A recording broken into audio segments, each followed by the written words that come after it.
Donald Trump's own White House counsel, his own White House staff, members of his own family, all implored him to immediately intervene to condemn the violence and instruct his supporters to stand down, leave the Capitol, and disperse. For multiple hours, he would not. Yeah, he's a commander-in-chief. You got an assault going on the Capitol of the United States of America. And there's nothing. No call, nothing, zero. There need to be an immediate and forceful response statement, public statement that people need to leave the Capitol now. I was disturbed and worried to see that the president was attacking Vice President Pence for doing his constitutional duty. So the tweet looked to me like the opposite of what we really needed at that moment, which was a de-escalation. And that's why I had said earlier that it looked like fuel being poured on the fire. Did you believe that the tweets were not anything about your advice to the president? No, I believe more needed to be done. That there were calls to say goodbye to family members, so on and so forth. It was getting, for whatever the reason was on the ground, the VP detail thought that this was about to get very ugly. Heard my phone ringing, turned the shower off, saw it was Leader McCarthy, who I had a good relationship with. He told me it was getting really ugly over at the Capitol and said, please, anything you could do to help, I would appreciate it. I don't recall specific asks, just anything you could do. Again, I got the sense that, they were scared. Was there any discussion about the president releasing a second video that day? Not that I recall. When he finished his video, I think everyone was like, day's over. People were pretty drained.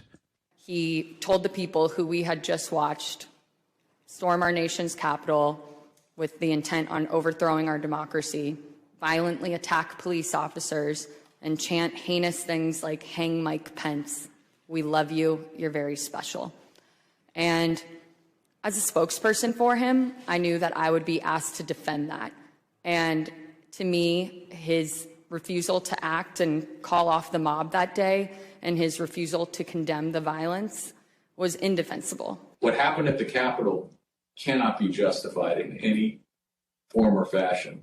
It was wrong and it was tragic, and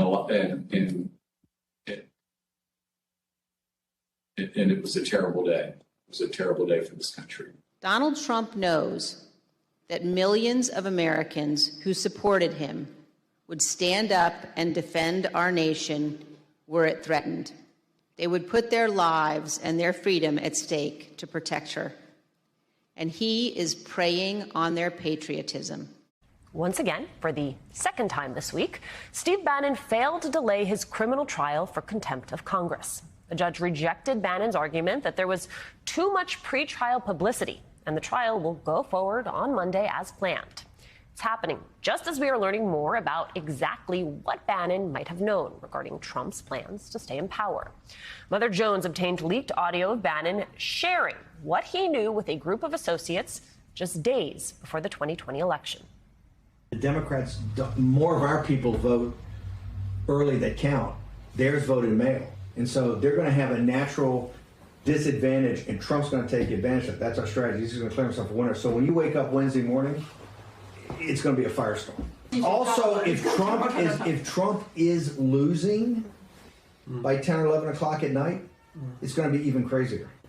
No, because he's going to sit right there and say they stole it. I'm directing the Attorney General to shut down all ballot places in all 50 states. It's going to be no. He's not going out easy. If Biden's winning, Trump is going to do some crazy shit. Quote, that's our strategy. He's going to declare himself winner. That's what Steve Bannon said Trump was going to do, and it's exactly what Donald Trump did just days later. Dan Friedman is the Mother Jones reporter who revealed that audio, and he joins me now. Dan, give us some context around this. Where was this audio recorded? Do you know why it was recorded? Yeah, thanks for having me. This was recorded in the War Room offices in Washington, D.C., and Bannon was talking to a group of associates of Miles Guo, or Guo Wenguai, who's a Chinese mogul exile who's living in Manhattan in a huge apartment, and who Steve Bannon has worked for. And these people specifically are affiliated with something called GTV, or it's a former company, GTV News, that Guo runs and Bannon has worked with, and they were sort of planning how they were going to cover election night. That's like a Chinese language far-right site.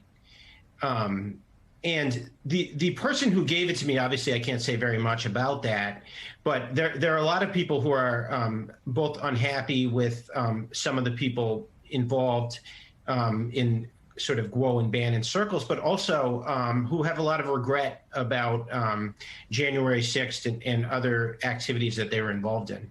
Dan, you write that Bannon predicted widespread political violence. Can you share more about that? Yeah, he one thing he said was he had this idea that Antifa was going to have like tens of thousands of people in Washington on election day. That's obviously didn't happen. That was wrong. But more generally, he said, this is going to cause, he said, when Trump falsely declares victory, if Biden's winning and Trump says, as they had a plan to do, when Trump says, I won, even though he was actually losing, that's going to cause a firestorm. The left's going to be very upset. And what he was saying is that this is going to lead to political violence. And he seemed to be suggesting that political violence would make it easier for Trump, this agent of chaos, to pursue his goal of contesting an election result that went against him and ultimately getting somehow this question before the House of Representatives, where he could be declared the president despite having lost the election.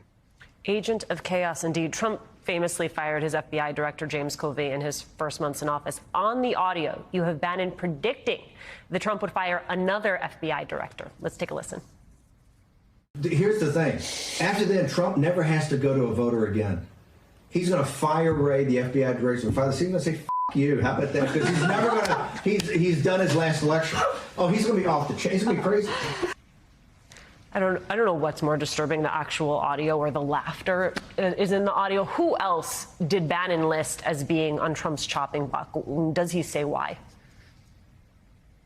He said the defense secretary, Esper, was going to be fired. That was correct.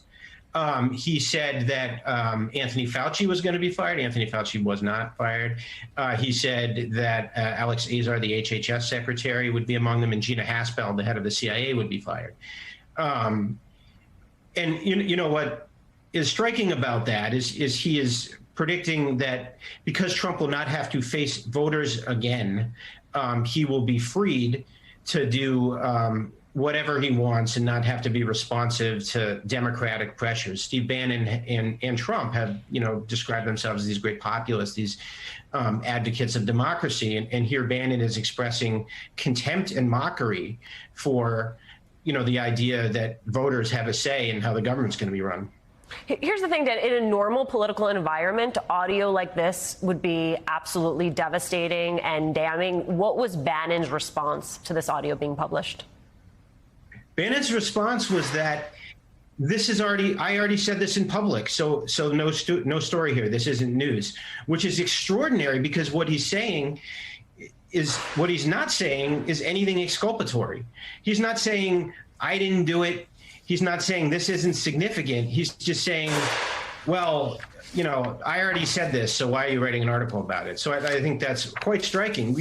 Our article says that he had acknowledged that Donald Trump had a plan to lie about the election results so that he could get Americans, and particularly his supporters, to believe that he had won when he had in fact lost, so that he could use that as a political tool to challenge the election results and to do what he ultimately did, or almost did, which is get Congress to try to install him as president despite having lost. So, he isn't denying that at all. He in fact confirms that he advocated that. So we're going to see some of what our witnesses saw on January 6th. Let's see the video, please. But please be advised that it contains graphic images and strong language, which many may find disturbing.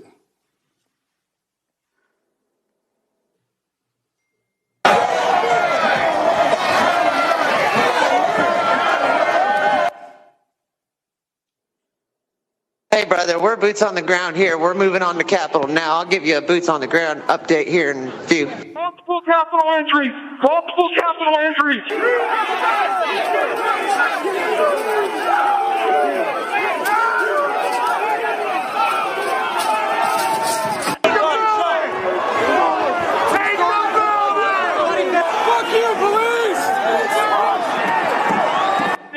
We're still taking metal, sharpened objects, missiles, to include bottles and rocks, and hand-thrown chemical-grade fireworks.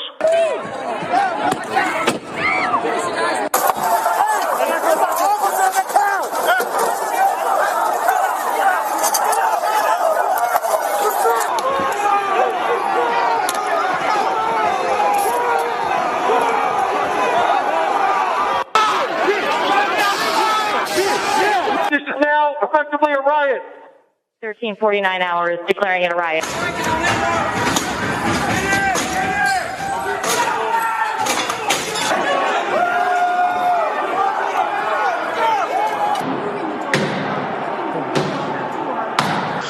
Okay, guys, apparently this tip of the spear has entered the Capitol building.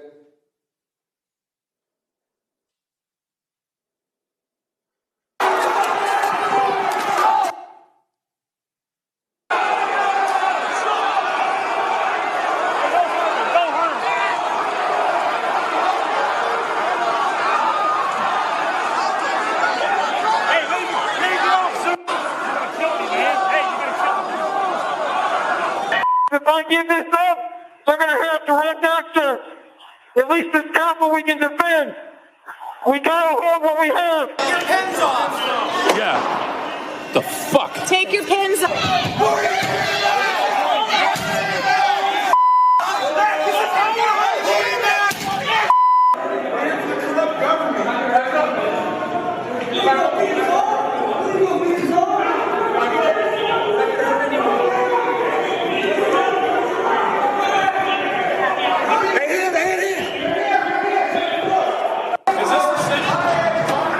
Where the fuck are they?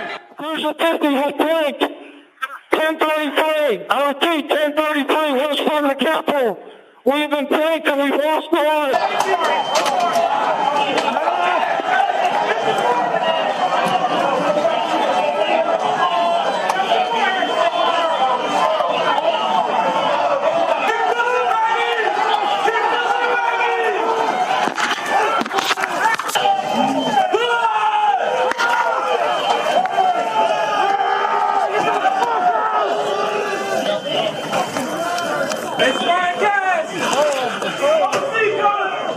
Lock the shields! Lock them together! Lock them together! We need Rush Patriots! We need Run! Jimmy, get him to the back! Get him to the back! Get him to the back! Let's get some fresh faces up front!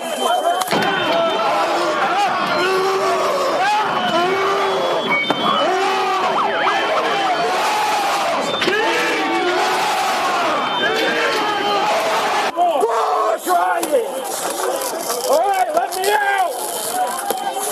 I'm trying!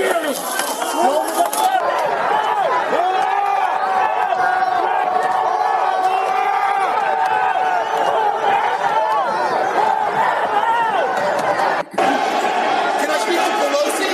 Yeah, we're coming, bitch! Oh, my bitch, we're coming for you too, fucking traitor!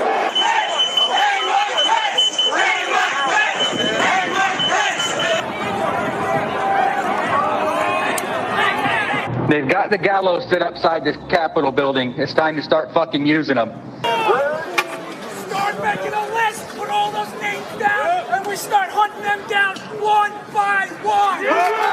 Traitors get guillotined. Mobilize in your own cities, your own counties, storm your own Capitol buildings, and take down every one of these corrupt motherfuckers. So we fucking need to have 30,000 guns up here. That's true.